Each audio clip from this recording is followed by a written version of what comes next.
Okay.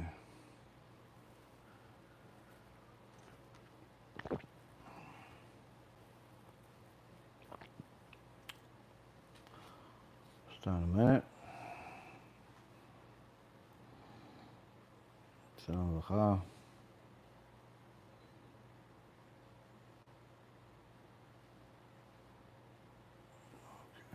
There we go. Mic check.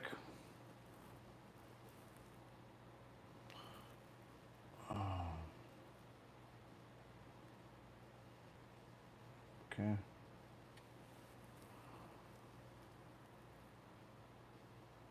Simcha, Elizabeth, Lada, Vimesh, Sarah,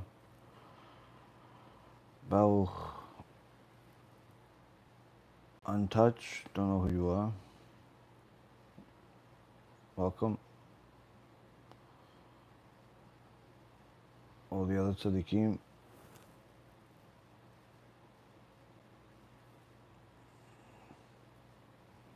Okay, let's get started.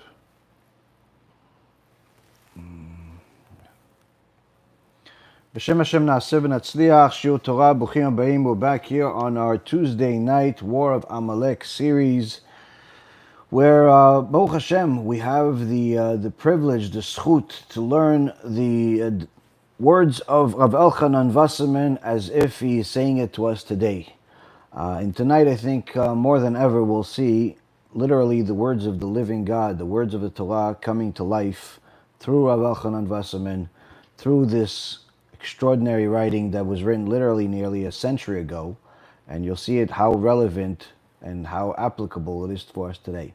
Tonight's shiur is going to be for the Refuah Shlema and Hatzlacha Rabba for Rabbi Efraim ben Shulamit, Rabbanit Sarah bat Anat, Rabbanit Levana bat Sarah, Sarah bat Levana, Avimori David ben Esriya, Imimorati Doris bat Jora, and all of Am Yisrael and all the righteous Noahides that support us, that help our organization with their donations of their time, of their resources, and also of their skill. We have, Baruch Hashem, a couple of, more than a couple, new volunteers added to the team recently, but Baruch Hashem, helping us with graphics, helping with videos, helping with music, lots of different things to do. So anyone that wants to volunteer at the organization, please contact us. We need as much good work as possible. There's, Baruch Hashem, lots of different moving parts, and we need as much good skill and passion for Kiruv and for Torah as possible.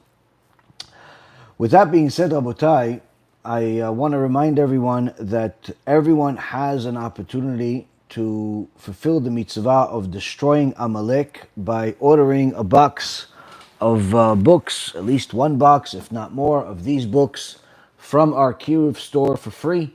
You can go to kiruvstore.org and order a box of this and distribute them in your community, in your Jewish community. There's, of course, other books as well that you can give to different people that learn weekly parasha. They want to learn words of some of the holy sages from 100 years ago.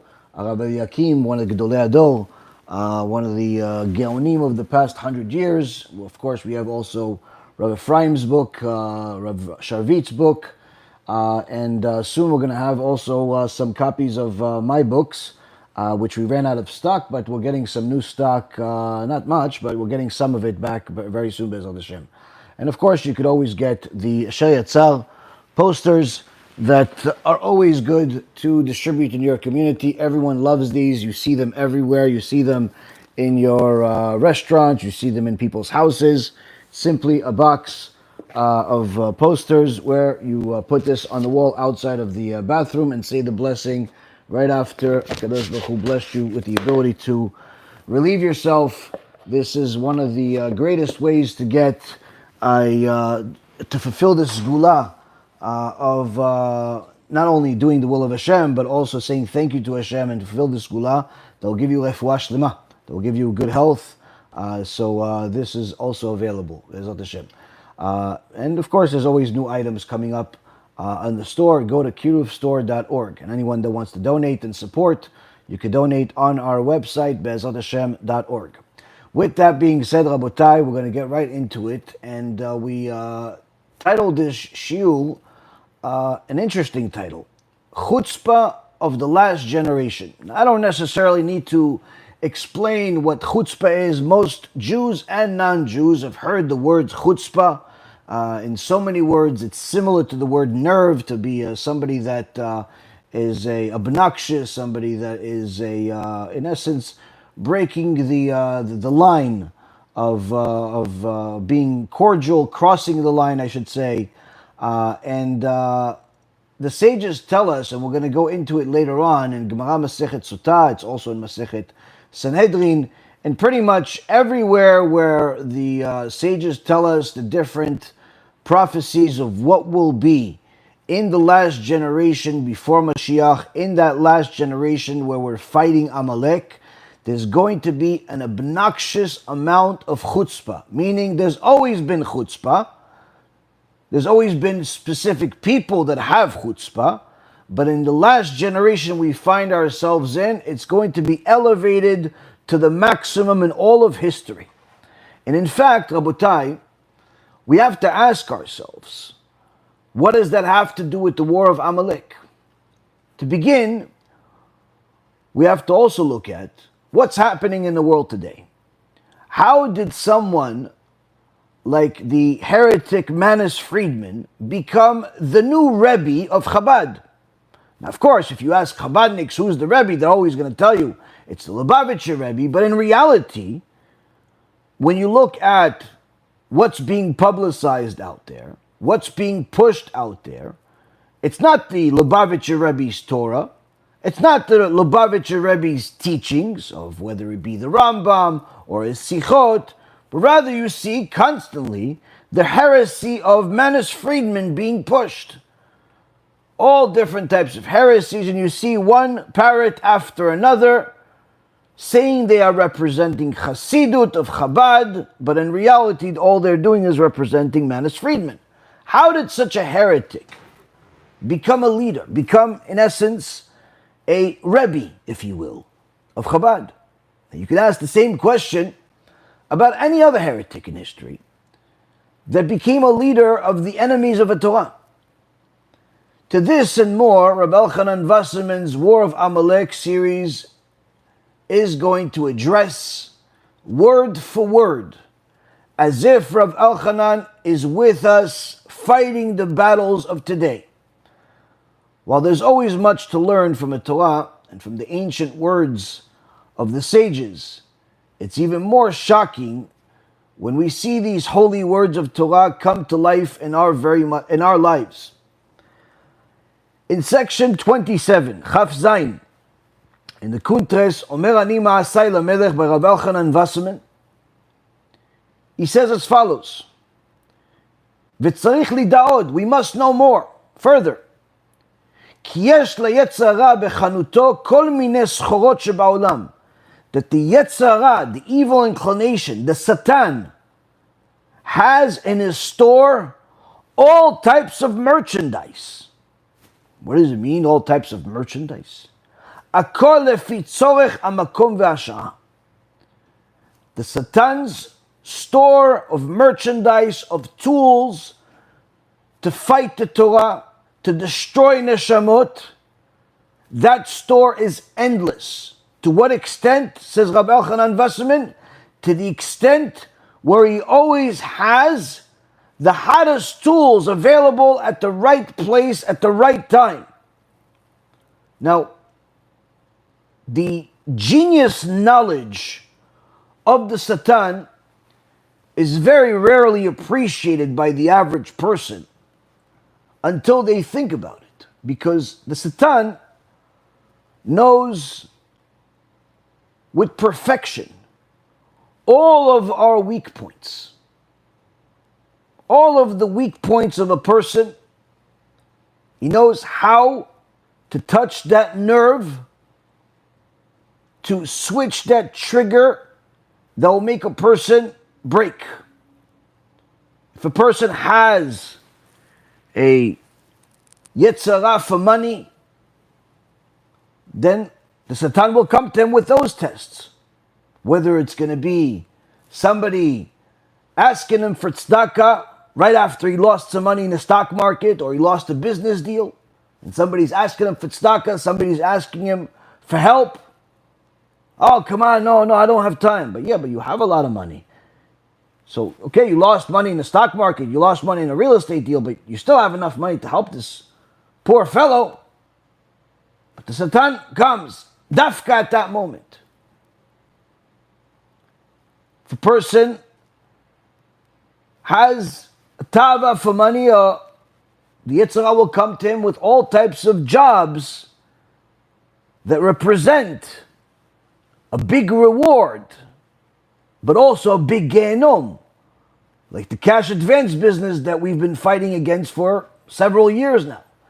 Baruch Hashem, since the most recent clip was published just a few days ago, several guys from the cash advance business have contacted me, some asking genuinely questions because of interest and trying to figure out if they really have to leave the business, which of course they do. And some just obviously clowning around, complaining, why do you say this and why do you say that? Well, you can look at the video, you can watch it. Oh no, I don't have time. Can you just give me a short version? Well, if you don't have time, then you'll stay ignorant of the things that are going to destroy your eternity. But the fact that this warning is going out there and is reaching new people each and every single time also tells us that it's not enough like we thought it was, what we've done.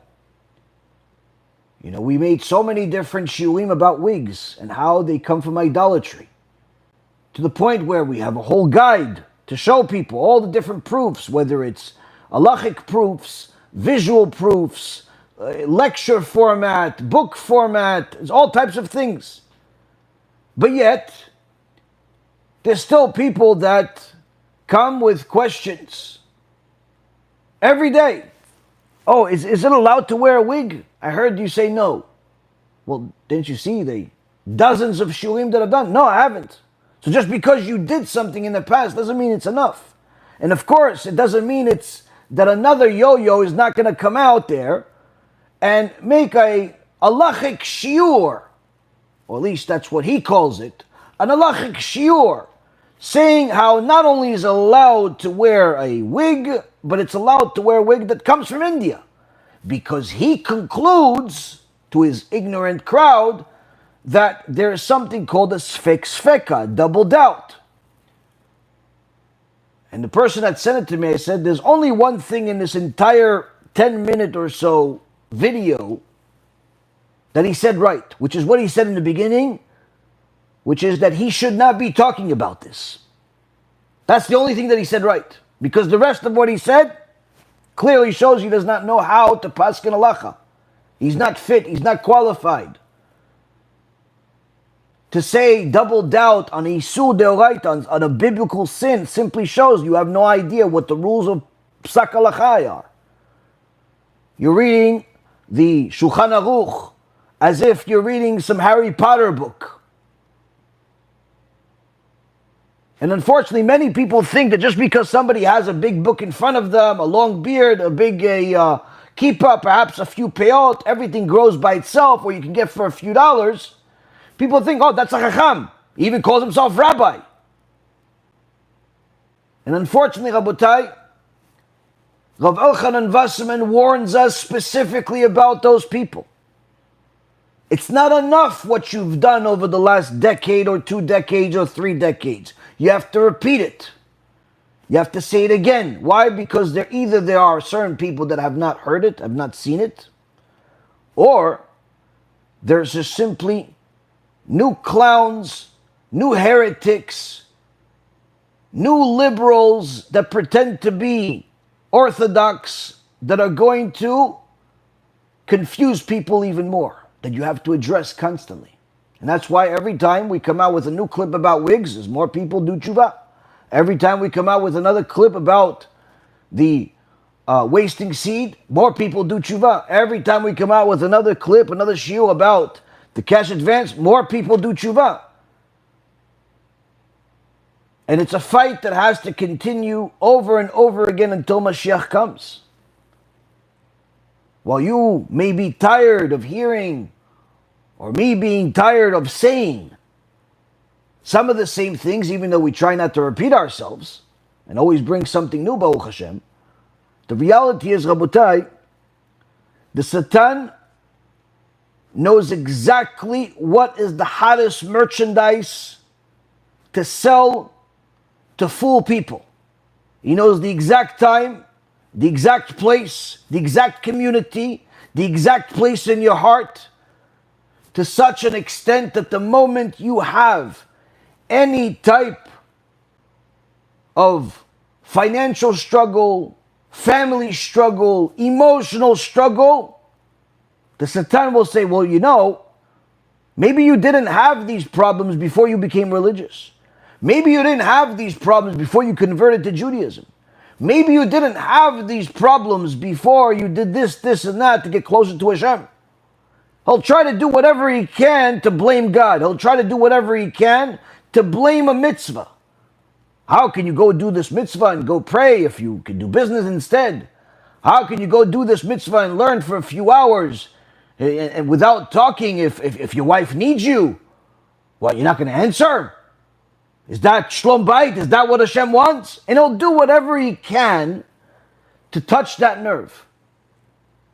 Because he knows exactly which part of your heart is the weakest chain in the link, is the weakest part, is the most vulnerable. And in fact, Rav Elchanan expands even further and tells us he not only knows which part of the heart, he knows which place. And he has endless merchandise, endless tools in his store that he can put in the right place. What is this like? It's like the pop-up stores that they have, I know in America, they have some in Israel, where these are seasonal stores. They're not there all year round paying rent. They're there just for a specific cause, a holiday or a whatever it is, some type of an event. They pop up overnight. They have this big store, all types of merchandise. You walk into the place, it would seem like they've been here for 20 years. It's so well prepared. But the day after the event, it's gone, as if it was never there. The Satan has these pop-up stores appearing every single day of the year in different communities and in different people's lives, offering the perfect tools to break you. To break you when it comes to giving tzedakah. To break you when it comes to being honest in your business. To break you when it comes to losing your cool and becoming angry at the worst possible time against the worst possible people. To break you to pieces. Why? That's what he does. That's why even his creator, HaKadosh Baruch Hu, calls him Ra, calls him evil. That's his job. Did you ever have a bad day? I know it's a rhetorical question. Who didn't have a bad day? Sometimes you just wake up and it's just a bad day. You wake up, you don't feel good. Maybe a little stuffy. Maybe you didn't sleep enough. Maybe your back hurts.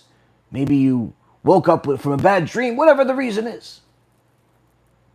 Now, isn't it interesting that it always happens that during those bad days, you arrive at synagogue or you arrive at work, hopefully after you prayed, and all of a sudden, well, the only thing you want is to be left alone. That's all you want that day. It's a bad day, you're in a bad mood, you don't feel well, and all you want is to be left alone. But it just so happens that every single time you have that bad day, there's always this nudnik, this nuisance that never paid attention to you in his life, all of a sudden decides to come up and, how you doing? How are you today? Huh? How am I? Where'd you show up from? You work here? Oh, okay. Yeah, I'm fine, okay. Well, no, I just wanted to see how you're doing. Well, what do you care about what I'm doing? I'm fine. Okay, I just want to get to do my thing.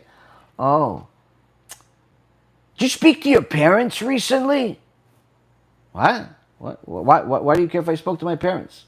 No, I don't know. I just spoke to my mom and I figured, I don't know, maybe you should speak to your mom also. What does your mom have to do with my mom? Oh, no, okay. No, I just thought, okay. All right, have a good day. Oh, yeah, have a good day. Well, listen, what do you think about us grabbing coffee or lunch later? What? No, I brought lunch from home. I'm okay. Oh, well, would you mind if I ate my lunch next to you? What do you want from me? Go! That's what you want to tell him, but you can't. You can't be that guy. You can't be that guy that says go away, but at the same time, you want to. And why is he coming to you today? Why didn't he come yesterday when you were in a good mood? Why does he come tomorrow when hopefully you'll be in a good mood? Why does he come today? Why is she calling you today? Hey, how are you? I'm fine. Can I call you later? No, I just want to talk to somebody. Now you want to talk to somebody? I haven't heard from you in 3 months. Now you want to talk to somebody? And they always happen to call you when you don't want to talk. They need your attention. When you don't have the time or the patience. They need you. You know why this happens? Because that morning, when you woke up, like it's Tisha B'Av, for all types of reasons,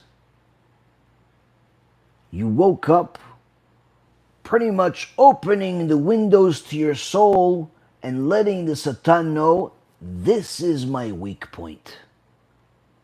And that's exactly where the Satan is going to attack. He's already weak there. She's already weak there. They have less patience. They have less this. Let's go attack. Let's make them lose their cool. Let's make them yell at somebody. Let's make them do stupid things. Let's take bad to worse. That's what the Satan does. It's always on that bad day. Now, of course, anyone that's married knows how the Satan works perfectly well. Perhaps they haven't connected the dots, but now you will. You ever have those days where you're having a decent day, but your spouse, not so much? They woke up not in a good mood, but you don't want to get into any arguments. You realize you've been with them for long enough that you figure, okay, you know what? Let me just stay out of their way. Try to make them happy, whatever works. But just so happen that they're in such a mood where they want to pick a fight. They start asking you all types of things of something that happened 10 years ago, something that happened 20 years ago. You forgot it even existed. But all of a sudden they want to bring up the relationships of the past and the work you did and where you used to live and all types of things. You're like, what makes you think of this right now at 8 o'clock in the morning? Or the worst of all is when you just simply have a discussion about the kids, about work, about life, about Hashem. And your spouse decides to press that button that no one is allowed to press because they know exactly where it is. They know the one thing that no one is allowed to talk about. No one is allowed to touch. And they knew it too. But today, the day that you're sensitive, the day that you don't really feel like talking about anything needless to say about that one thing, all of a sudden they want to have a conversation. They want to have a conversation. You know why? Because the Satan works overtime in order to make sure that you lose your cool, that you lose your mind, that you forget that HaKadosh Baruch Hu runs the world and He gave us a rule book that we have to comply with under all conditions, including the stress tests. And Rav Elchanan Wasserman is telling us, this Satan, it's easy to forget about him because usually if you're normal, you don't see him in real life. You see his messengers. You see his acts. So it's easy to forget that he's behind the scenes all along. But what's harder to forget is the messengers. Especially the messengers that are not so close to you and you love them and just have a bad day. Rather, it's the messengers of a Satan that's their vocation. That's their job. They are messengers of the Satan. They are there to hurt people. And therefore, continues of Elchanan Wasserman, this Satan has a store with endless merchandise that he puts at the right place at the right time, just like those merchants that are known in Warsha. In Warsaw, they had these merchants. What was so special about these merchants that they were known as the merchants of Warsaw? I mean, there's merchants everywhere. There's merchants in Belgium, there's merchants in Melbourne in Australia, there's merchants in New York, there's merchants everywhere. Why are the merchants of Warsaw so memorable? Says Rav Wasserman, these merchants of Warsaw, they were known to sell rocks at the same price as diamonds. They would sell fake goods, but not just sell the fake goods like they do in Chinatown in New York, where they sell you a fake brand name bag or glasses or pretty much fake anything, but for a fake price. They're not going to sell you that bag for $5,000 like they do in the store, like the real one. They'll sell it to you for $20. No. These merchants sold the fake for the price of the real, or even more.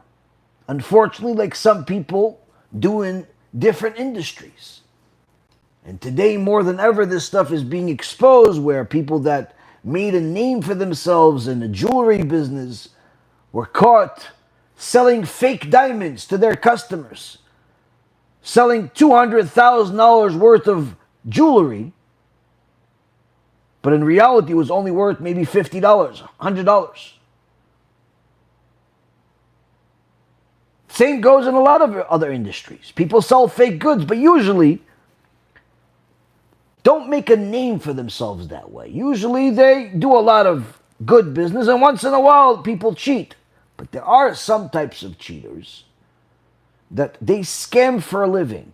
They cheat for a living. They're predators for a living. Whether it be the merchant cash advance business, or those that are like it, that sell fake goods, that sell fake products. Rav Wasserman says, the Satan has these merchants. He has many of these merchants. They know exactly what goods you're looking for. You're looking for that perfect diamond. We're going to sell you something that looks exactly like that perfect diamond. But you're going to find out it's fake.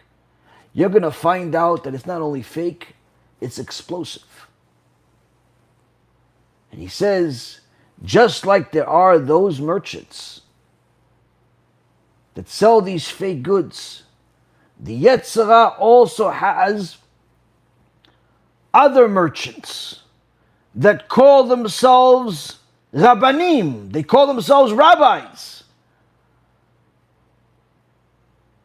Alevushim be'Izrat HaShem, that are dressed with the garments of, the holy, the rabbis.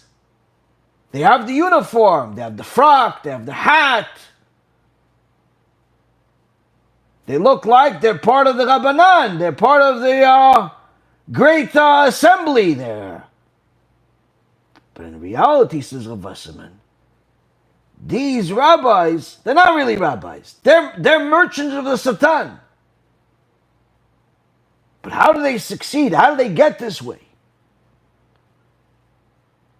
These rabbis, says listen, Akotvim vechotvim, they write and they sign in holiness, meaning like they write, the Gaon, the Kadosh Rabbi such and such is coming to your city. You could buy a kameh for a few $1,000s. You could do this. You could do that. And they come to you as if they are an important rabbi, a mekubal. Lechazek yedei zera mira'im milchamtam neged haTorah. Really, these rabbis, says Rav Wasserman, they come dressed like real rabbis. They act like real rabbis. They work like real rabbis. But really all their role is to give more strength to the fight against the Torah. By doing everything they can to manipulate the Torah. To take different verses, different statements from the Torah and manipulate them. Whether it's the God needs you nonsense that's constantly out there, or that now it's been even upgraded, I should say downgraded, to even worse levels where they say God has a body, there's no reward and punishment, or the followers of the same heresy that now say, listen, Gehenna is just punishment of God is just that it's only spiritual. It's not physical. As if the Gemara in Masechet Brachot that says that the pain on the soul is at least 60 times worse than the body, as if that Gemara doesn't exist. Like they make it seem like, it's only a spiritual punishment, as if it doesn't hurt. Like as if it's like the movies where it's just a wind. It's some little wind. It's like, that's it. Oh, it's gone. It's gone. It's like it was a bad, really hot day. But no, now it's done. We'll jump in the pool now. Or they tell you, listen, nobody gets punished in Gehenna more than 12 months. That's why we say Kaddish for 11 months. As if the Gemara in countless places doesn't say that there are some people that not only don't get punished for a year, they get punished forever. One of the prime examples is Korach.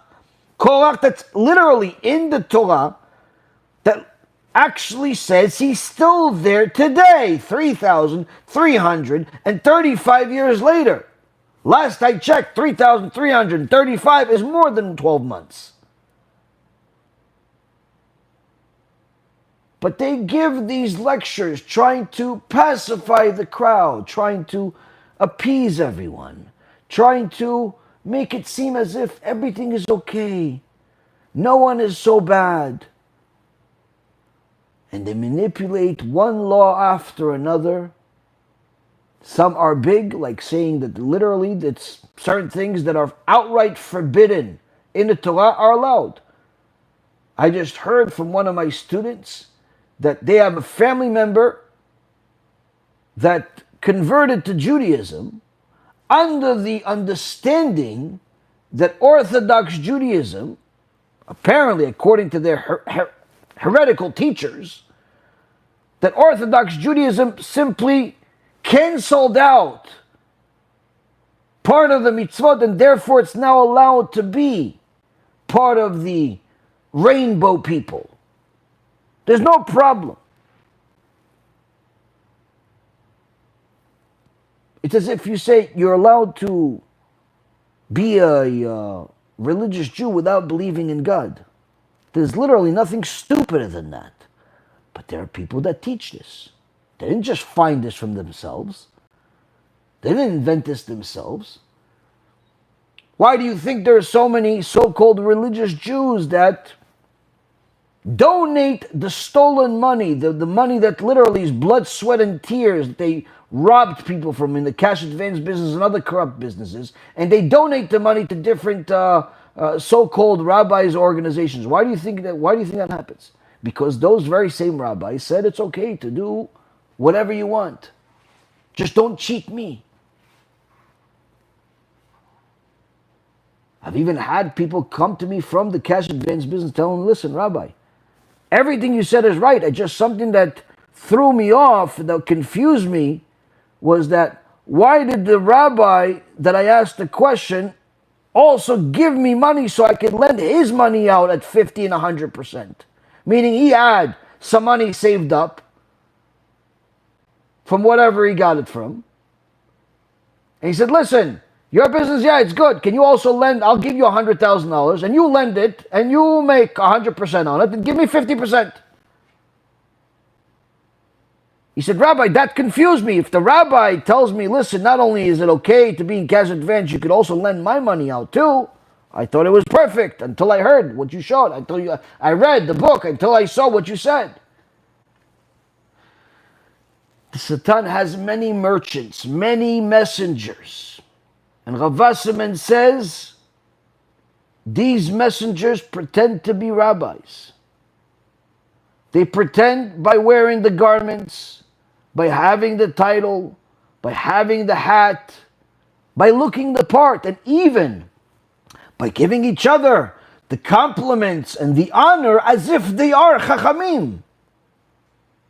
When they invite each other to their communities, oh, this is the Gaon, my dear friend for the last 20 years. We learned in yeshiva together 20 years ago. And in reality, they were both apikosim back then usually.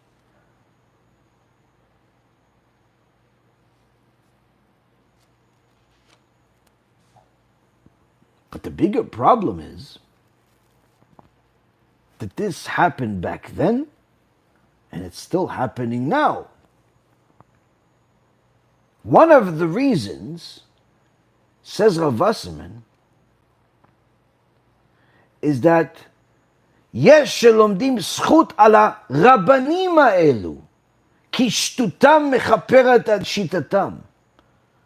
He says there are some that give the benefit of the doubt to these so-called rabbis, because their foolishness perhaps is something that makes the bad strategy and bad ways not so bad, because they're stupid, they're fools. And on this, says Rav Wasserman, I got a tshuva from my dear Mori Rabbi, my dear Rav Chaim Levi Brisk, the Brisker Rav. 30 years ago, which now would be over 100 years ago in our day. And the Brisker Rav addressed an issue where one of these so-called rabbis publicized in a newspaper called Amelitz. Amelitz was like a liberal newspaper that spoke against the Torah. But now, when you have a so-called rabbi that is supposed to be representing Orthodox Judaism writing an article there, you think it's good. Sort of like when Manis Friedman or Shmuley Boteach and the rest of the Reshaim out there, they have all types of podcasts with all types of atheists and immoral and immodest people, and act as if there's no big deal. Act as if the Torah welcomes everyone as they are no matter what, as if there's no rules. And the Brisker Rav saw that this so-called rabbi publicized bad things, foolish things in this newspaper. And he heard that a different big rabbi, who also heard about this, limet zchut ala kotev ki hu tipesh, said, give him the benefit of the doubt. Why? Because he's stupid anyway. He said, listen, this guy, this so-called rabbi that publicized in a heretical newspaper, he's an idiot anyway. Who pays attention to him? He's not a Talmid Chacham. And the Brisker Rav said, no, you can't look at it that way. Even if he is stupid, he says, even if he is stupid, even if he doesn't know Torah, even if he doesn't know, he's not a Talmid Chacham, still you cannot ignore it. Why? Because our experience showed us that even the fool becomes wise when the matters affect him. In Zayin Esek, if it's his business, as he says in Yiddish, if it's his business, all of a sudden he becomes smart.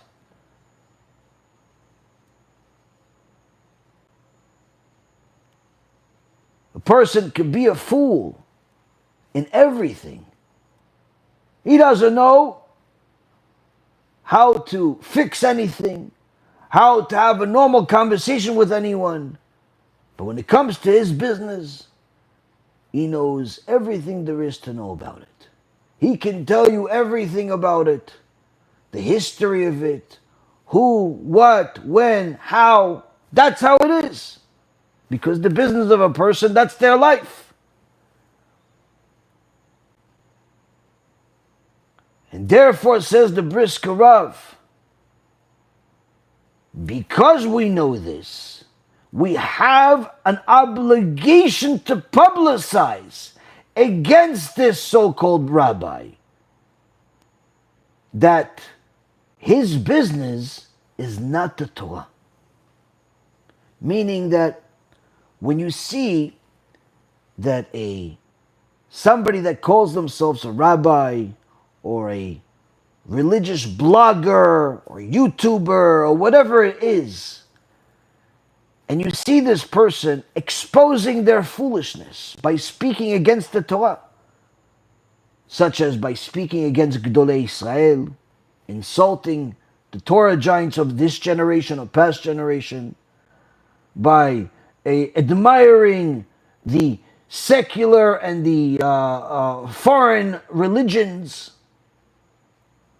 by disregarding the laws of the Torah, by insulting the Bachurei Yeshivot.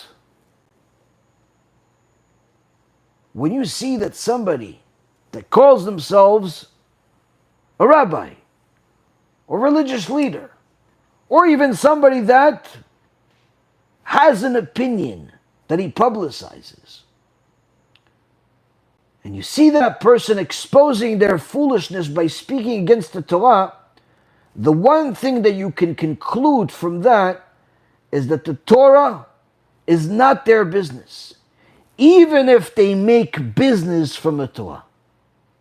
Again, if they're going against the Torah, if they're violating the Torah with their words, with their actions, with their writings, then the one thing you can know for sure, says the Brisker Rav, says Rabbi Elchanan Wasserman, says all of Gdolei Yisrael, one thing you can conclude, someone that goes against the Torah, distorts the Torah, manipulates the Torah, changes the Torah, wants to renew the Torah as if it's too old and no longer relevant.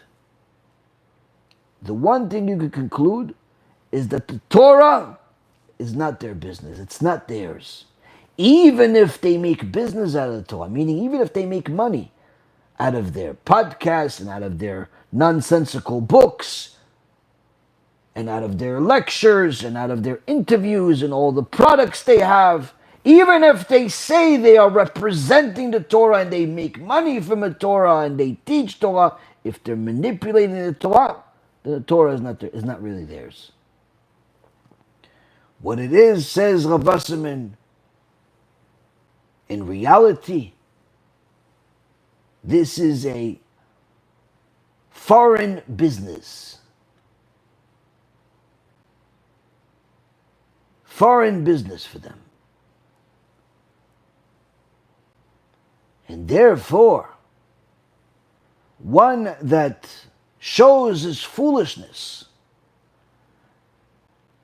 and actually publicizes it, you have to speak against it.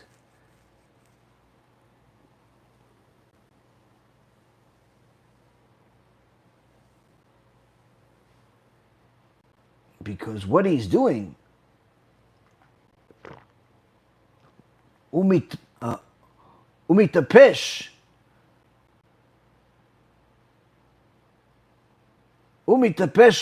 sham kikol haoleh al rucho. What he ends up saying in his videos, what he ends up writing in his blogs or his books, is whatever comes to his mind. Even if it has nothing to do with the Torah, even if it's the opposite of the Torah, even if it contradicts the Torah. Yeah, but aren't you a rabbi? Yeah. But if you're a rabbi, aren't you supposed to be representing the Torah and saying what the Torah says? No, this is what Torah says. You don't understand. No, I know how to read. I mean, it says here in this verse, the opposite of what you're saying.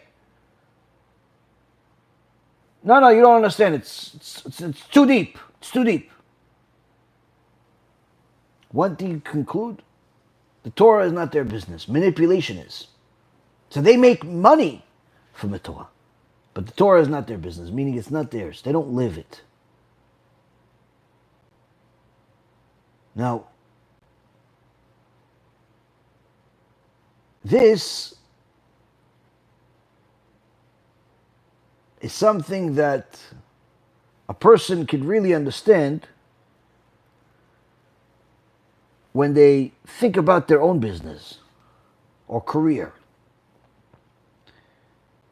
When you have a career, when you have a business, doesn't matter how big or small it is.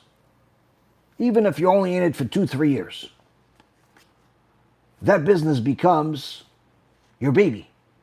You put everything in it. You wake up in the morning thinking about what you're going to do in your business. You go to sleep at night thinking about what you're going to do in your business tomorrow. Throughout all the times, you're constantly thinking, what could I do to improve this business? How could I fix it? How could I make it better? How could I do this? How could I do that? What could make my business look better? What could bring more customers to my business? And if somebody tells you, listen, I don't think you have a good business, you're right away attacking. You take no prisoners. Why? You're defending your business. Because it's your business. You want to defend it. You want to show them. You want to prove to them that your business is good. It's the best. You're even better than the big companies. At least in your eyes. Why? Because it's your business. And to you, that's what makes it better.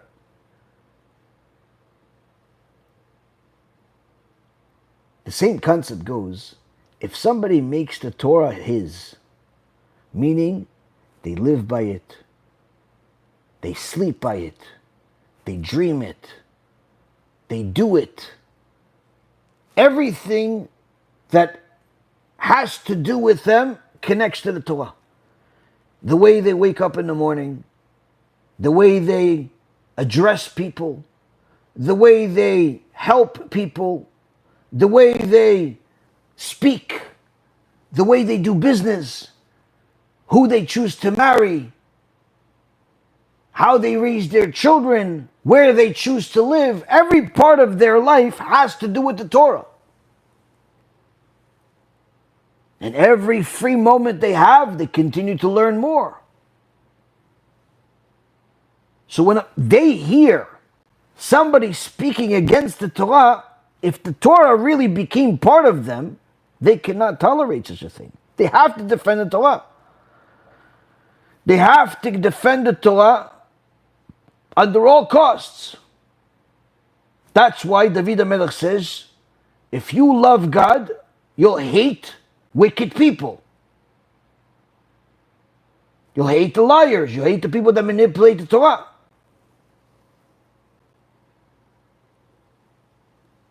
because it's your business. It's your life.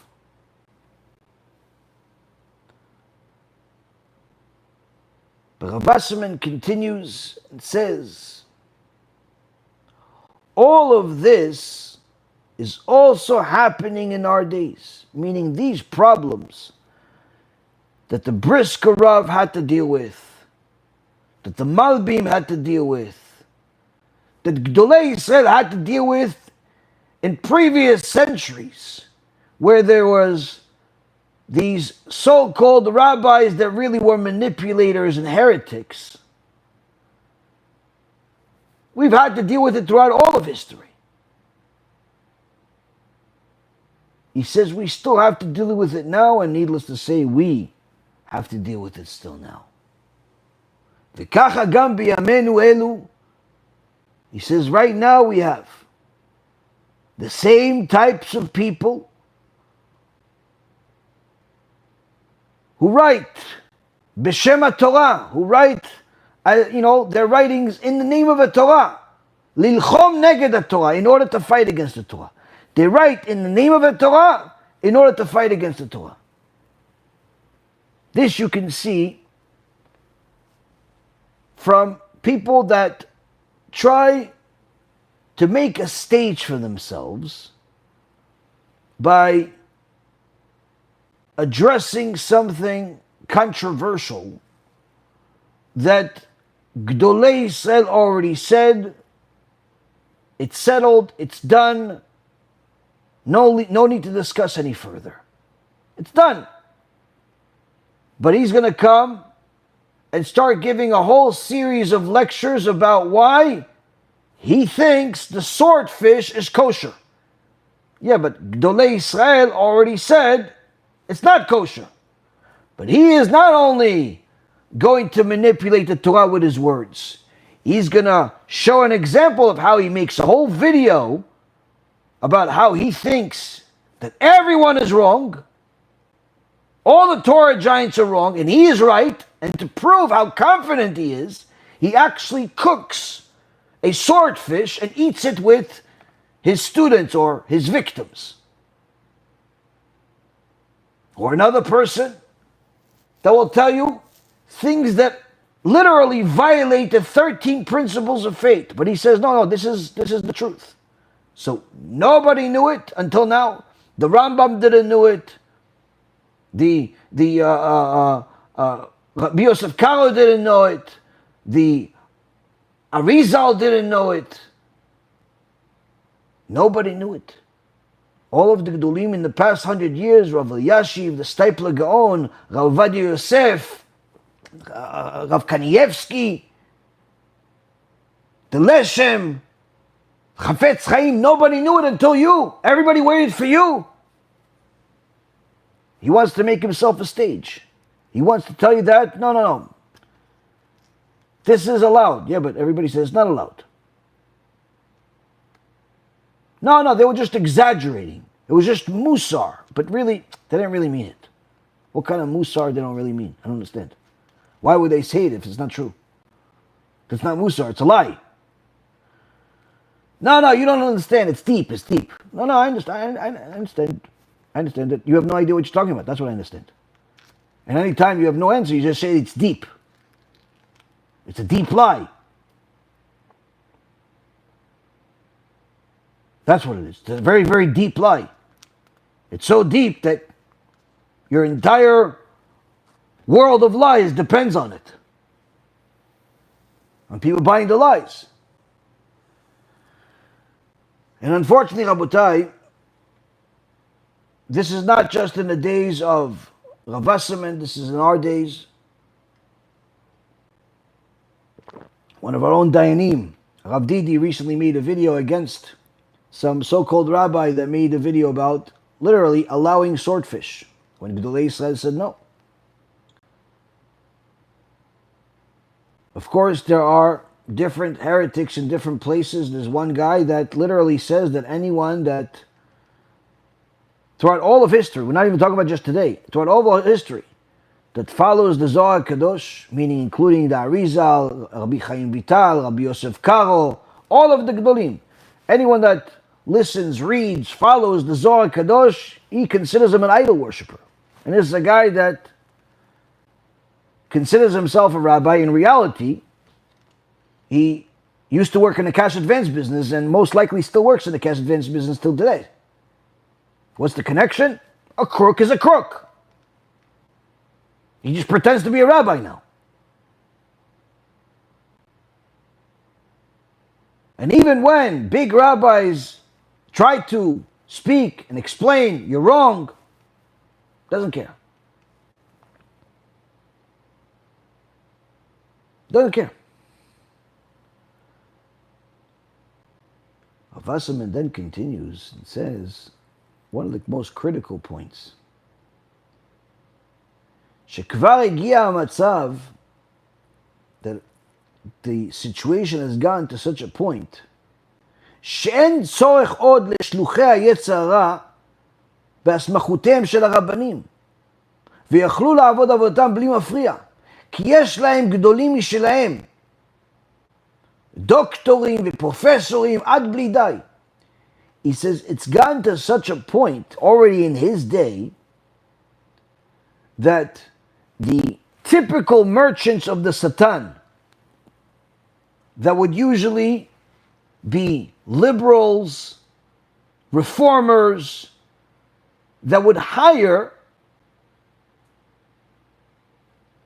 a rabbi that had a decent reputation but not necessarily so famous, they would elevate him, making him appear as if he's a gadol, in order for him to be friends with them, publicize them, in essence give them a stamp of kashrut for their heresy, for their war against the Torah. He says that's the way it used to be.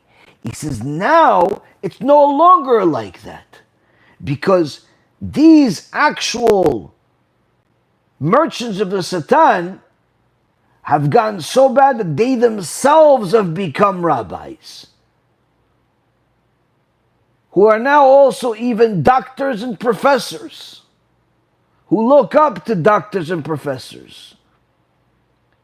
Meaning that you're going to sometimes see the rabbi call himself Dr. Rabbi such and such. Now, although there are many chachamim like the Rambam, the Ramban, that were famous rabbis, poskim, gdolei olam, but also were doctors. But that's not the same today, he says. He says sometimes you're going to see someone that calls himself Dr. Rabbi. Why? The doctor is, in essence, the prestige. The rabbi is just showing you he knows even more scholarship. And that's why Rabbi Harif used to say, when you see someone call themselves Dr. Rabbi, it's a good sign that the rabbi is spiritually sick. And he's not really a big rabbi. I remember when we lived in Boca Raton, they hired a Dr. Rabbi to lead one of the Keilah over there in the Sephardic section. And they were impressed that he was a doctor and also a rabbi.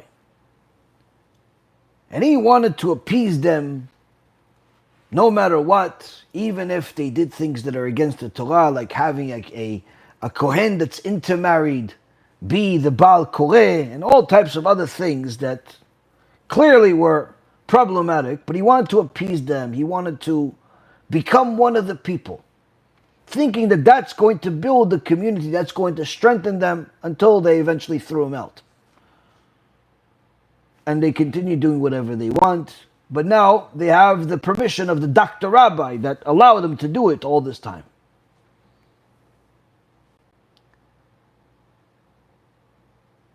Rav Wasserman is telling us the situation has deteriorated so much because while those that are aware of the truth are not always fighting it, and in fact sometimes even giving the heretics the benefit of the doubt that perhaps they're just fools, perhaps they're just ignorant. So why pay attention to them? He says this is not good. Why? Because these people may be fools, but when it comes to their business, they know what they're doing. They're saying those things for a reason. They're the messengers of the Satan. They're offering the product that is what the crowd thinks they need. But in reality, it's a fake diamond. And they do everything possible to build themselves a stage. So they'll make a lecture about why it's okay not only to disregard over 120 poskim that say that wigs are not allowed regardless of whether it's from India or not. Disregard them as if they don't exist and rely on 1 or 2 or 3 poskim that they say is allowed, even though none of them allowed the wigs of today. Disregard that it's from India. And they'll even make a video of why it's okay that their wife wears a wig. Why are they doing this? Because they want to be liked by the crowd. When people like you, they buy your stuff, they support. And they'll do anything and everything possible to hit controversial issues. If you didn't notice, during the coronavirus, many rabbis showed up out of nowhere. Now, although it's good if somebody's teaching Torah, somebody's giving people chizuk during a difficult time, during a crisis, that's good. But what was interesting and very, very relevant to our point at hand is that many of these rabbis didn't come up during the coronavirus crisis where everyone is scared, everyone is questioning everything. Didn't come up with words of encouragement from the Torah as much as they came up with their own opinions about the virus, about the vaccine, about all of the scientific information that they found on the internet. All of a sudden, everyone became a rabbi slash doctor, a podcaster slash doctor, a blogger slash doctor, chemist, biologist. What about the Torah? Yeah, the Torah you can read in books, but every lecture, every video was about whether it's the virus is really from the government, or it's really from the China, or it's some conspiracy that the world has never heard of, or it's really this guy, or it's really that guy, maybe it's the vaccine, maybe it's the 5G, maybe it's the... Why are you talking about this? Instead of telling people some words of encouragement from the Torah, all of a sudden, everyone became a biologist, chemist, science fiction character, literally an astronaut was an understatement for every one of these videos. But the people of truth rarely talked about coronavirus. They just spoke about the Torah. Once in a while they'll say a word, listen, this is what's happening. You should, you shouldn't, if they decide to throw their hand into that, but it didn't make their life that. Why? Because they weren't looking to build a stage. Those that were looking to build a stage, every video, every conference, every podcast is about their expertise in conspiracy, in 5G, in the New World Order, in the this, and all the stupid stuff that we realize today was a complete waste of time.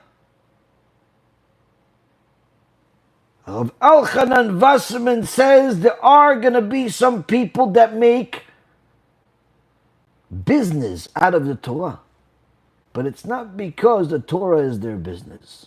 It's not because the Torah is their life. They just want to simply build themselves a stage. And in fact, some of them even become leaders. ומתקיימת לעינינו הקללה חוצפה יסגה. He says right in front of our eyes we see the curse of the Torah of chutzpah coming in abundance being fulfilled. אשר הכוונה יסגה מלשון גדולה. He says, what does it mean there's going to be an abundance of chutzpah? He says in so many words, whoever has the biggest nerve, whoever is the most brazen, whoever is the most obnoxious, that's the one they'll choose to be the leader, the new Rabbi. As the Gemara in Masechet Sotah, page 49b, tells us, in the period before Mashiach, will be certain things that happen. The first of all, chutzpah yizgeh, insolence will increase. There will be hyperinflation. The cost of wine will skyrocket. The government will turn to heresy. And there shall be no rebuke, no rules. We see that today. Crime has become legal. When I was still on Wall Street, if somebody charged more than 5% commission on a trade, the trade would literally have to be changed immediately. Why? Because you violated the law. Even if you charged 4%, unless you had a justifiable reason, the firm would force you to lower it. Because the regulators, if they see that you're charging 3-4%, even though the law allows you 5%, they see you charge 3-4%, you have to have a legitimate reason. If somebody made a mistake and somehow they mistitled the account, or somehow they had an advisory business and the SEC came in and saw that they commingled funds of the firm and the clients, firm would be shut down. People would sometimes get arrested or even go to jail. That's how Ponzi schemes are made. If somebody acted on insider information, they go to jail for years, sometimes decades, even if they're a Martha Stewart billionaire.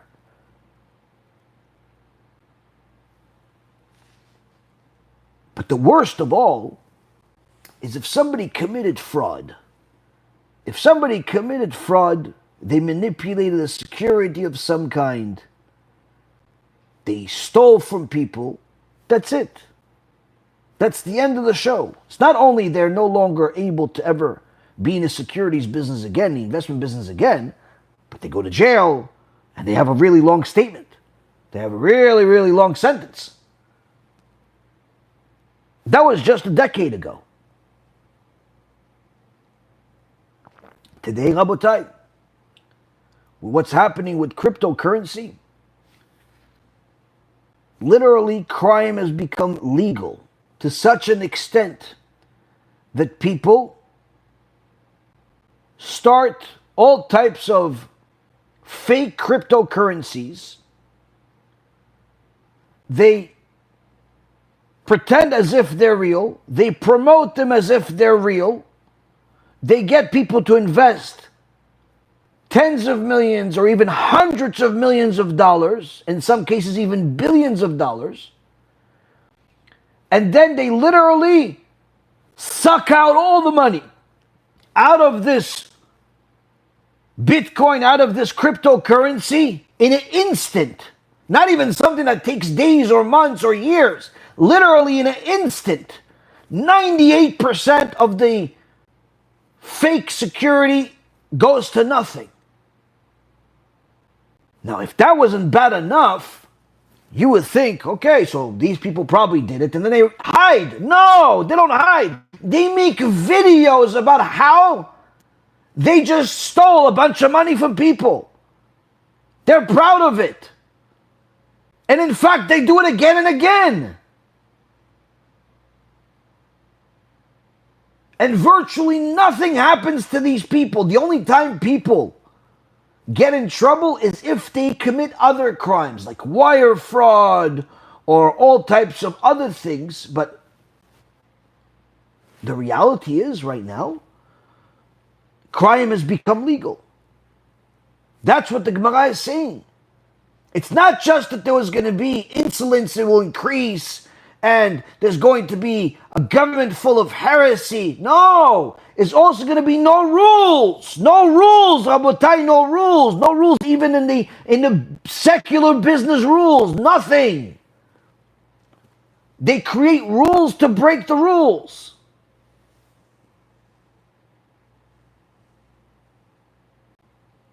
One of the stamps of approval for the current state of crime being legal is the President of the United States.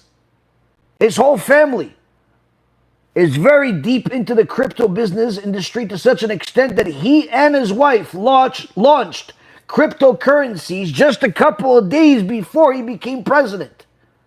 Already after he got elected, and just a couple of days before he was inaugurated, because there's a legal issue. So just 2 days before, he had one that went up a few 100% and down 90%. But he and his friends, or whoever is the people behind the scene, according to the documents, it's his family. $800 million, $900 million. Now what are you going to do? Go sue the president? Go sue his sons? Go prosecute against them? Good luck with that. Good luck with that. Crime is legal. That's what the Gemara is promising. Sodom and Gomorrah is what we're seeing.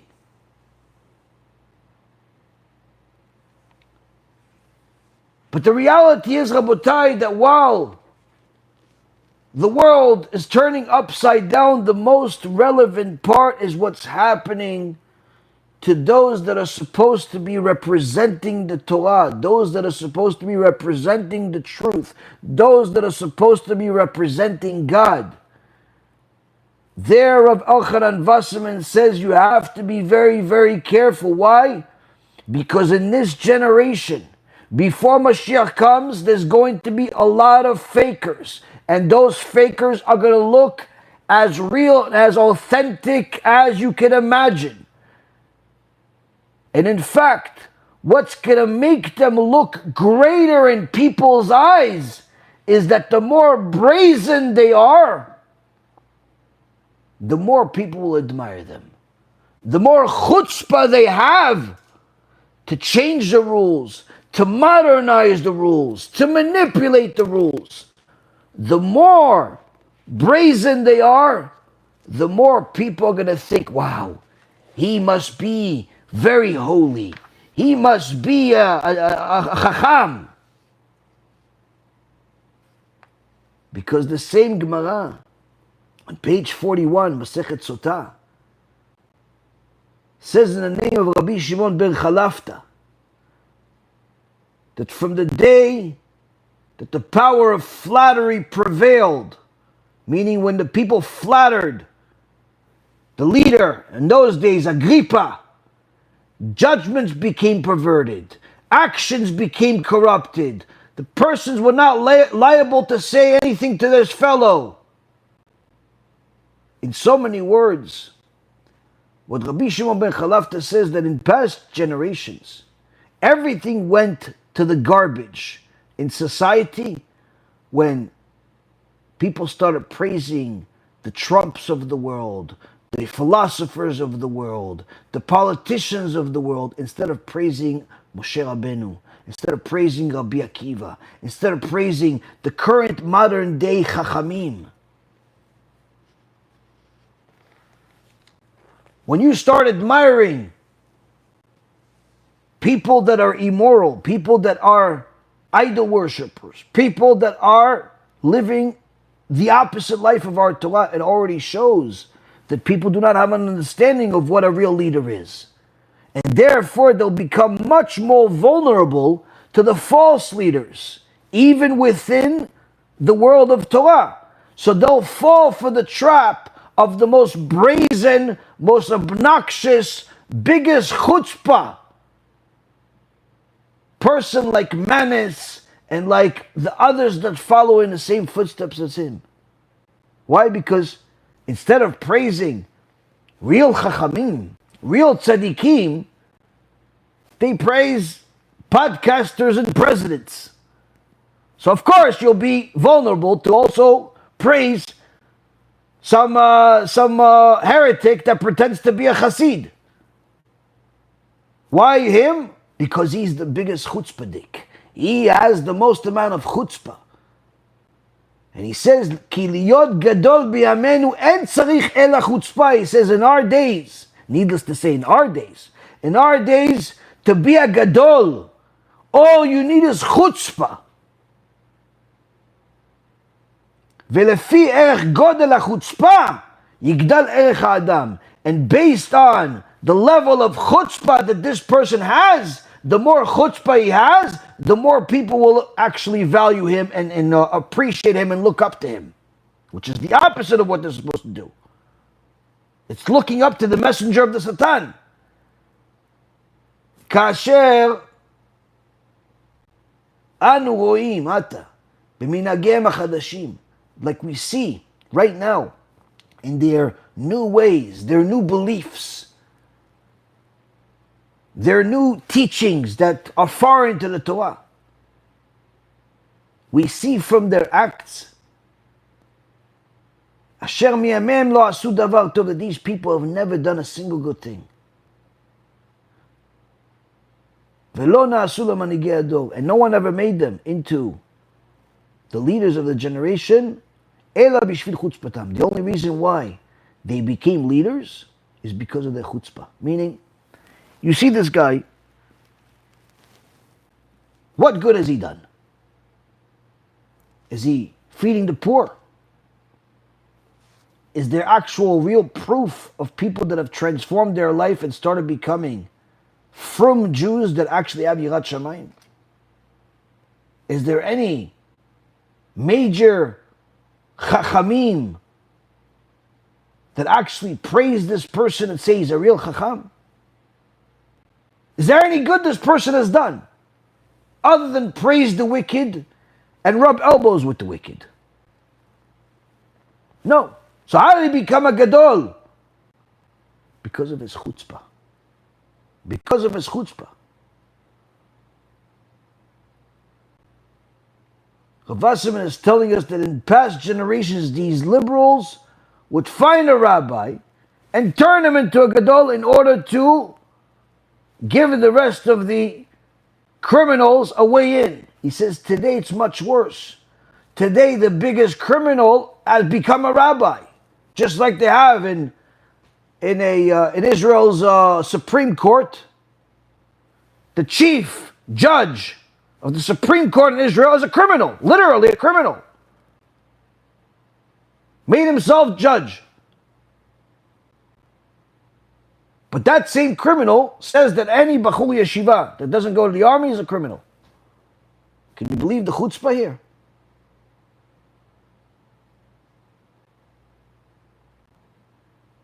The Malbim, Rabbi Meir Leibush Weiser, lived in the 1800s. He was one of the biggest fighters against the Maskilim, the Enlightenment movement, the reformers. He literally wrote an entire commentary on the Torah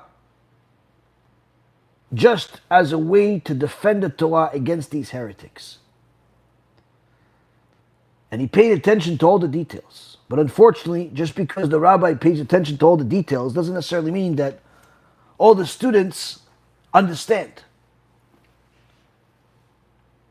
One time, the rabbi noticed that there's a new fashion statement among those Jews that went off the derech, that abandoned the ways of the Torah and became part of the Maskilim. What was the fashion statement? they started wearing glasses and walk with a walking stick. So the Malbim saw this, and he called his community together to give them a warning, to give them a lecture of what's happening. Everyone's thinking maybe there's a new book, maybe there's a new this. What's the rabbi going to say now? And the rabbi, the Malbim, says to them, look at how the Yetzer Hara is walking around with glasses and a walking stick now.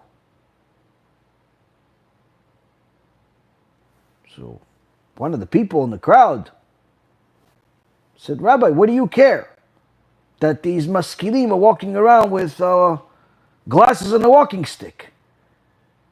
Why is that even a religious issue? It's not even the ways of the Gentiles. We invented this style. So what's the problem with that? What could possibly be wrong with a walking stick and glasses? The Malbim says to him, no, you don't understand the divine message here. He says, you see, until now, the only people that would have to wear glasses and have a walking stick are older. And this was one of the ways that HaKadosh Baruch Hu will send a message to an older Jew to tell him, listen, you're not going to be in this world forever. You used to run when you were 18 years old. Now you barely walk with a cane. You used to be able to see a mile away. Now you can barely see with your glasses on. So Hashem would send this old Jew a message. You're not going to be here forever. Do tshuva now before you die. And a person would do tshuva before they died. But now that the Satan has used the maskilim, has used the reformers to make a new fashion statement, to walk around with a cane and glasses, this tool can no longer be used in the same way. Why? Because now the 60, 70-year-old Jew that needs a cane and glasses is not going to get the same shock. Why? Oh yeah, I had this cane since I was 20. I've been wearing these glasses since I was 20 and young. I didn't really need them back then, but now I need them. So they're not going to make the connection that life is short and you have to do tshuva. Why? Because the Yetzer Hara made it fashionable. The difference between the holy Chachamim, Gdolei Yisrael, and the fakers is that the Chachamim do everything and anything possible to defend their business of the Torah, meaning to defend the honor of the Torah. And defending the Torah doesn't always mean fighting against heretics. Defending the Torah is also honoring the Torah, paying attention to what could hurt the Torah, what could debase it, what could insult it. They're constantly looking for ways to bring honor to the Torah, but also to defend it at the same time. When you see someone that does not care or have any concern for the honor of the Torah, then the one thing you can know for sure is that the Torah is not their business, even if they're making business out of the Torah. And that's why the more a person understands that there's no such thing as, I'm just going to take care of myself. I'll take care of myself and I'll be fine, my family will be fine. As Rav Chaim Kachlon said to a group of Avrechim just in the last 24 hours, telling them they have to start going to do Kiruv. They have to go help Am Yisrael do tshuva. And if you don't want to, because you want to focus on yourself, you want to focus on your Gemara, then we're not going to continue supporting you. Because you only care about yourself, so why should we care about you? Rabotai Karim, There's no such thing as you taking care of just your family. Because anyone out there that understands that there's enemies against the Torah coming from all directions. The Satan has a store in every corner, in every community. And every community has the merchandise that are perfect for it. Every household has, the Satan has the perfect merchandise for it. And therefore, whoever does not fight against the Satan, whoever does not publicize more and more Torah to help Am Yisrael fight the Satan, to help Am Yisrael do tshuva,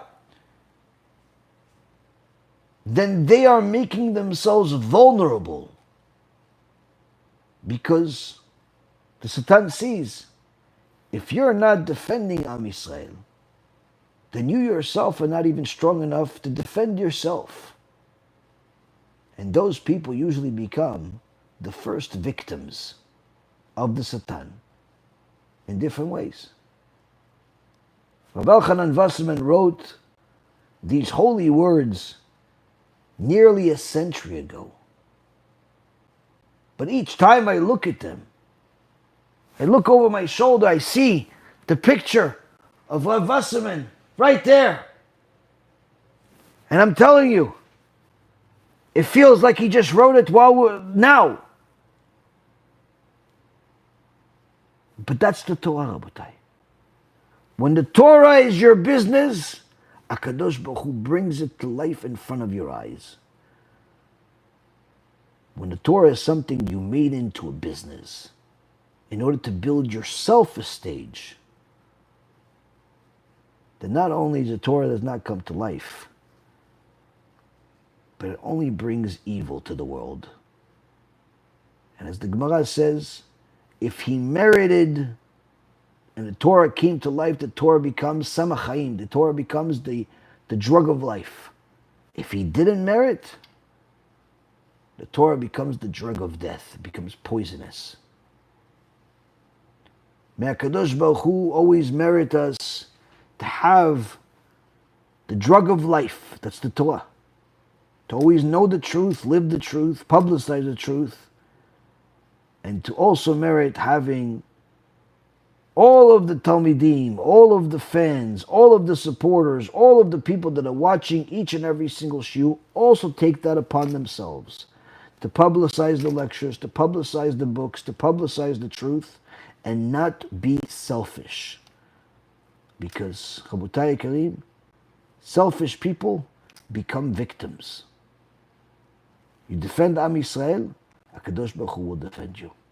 Thank you very much for learning with me. Anyone that wants to support can donate on our website, BeEzrat If you want to order books to distribute in your community, you go to kiruvstore.org and you can order them for free. If you're located in the US, it's even free shipping. If you're located in different countries, you'll have to pay for shipping. Shipping is not cheap, but if you want the books, then by all means, you will be able to come up with the money to pay for the shipping. The books are worth a lot. We're already investing hundreds and hundreds of dollars for every single box. So if you're willing to invest also to ship to Brazil or to ship to Mexico or Australia, wherever it is that you want to ship to, then by all means, we'll be happy to do it. If not, BeEzrat Hashem, you can help us ship to other places and to help Am Yisrael do tshuva. Either way, Rabotai, there's a lot of good that we can do together. And BeEzrat Hashem, we all succeed. Call to B'chab Hatzlacha. We'll learn again soon.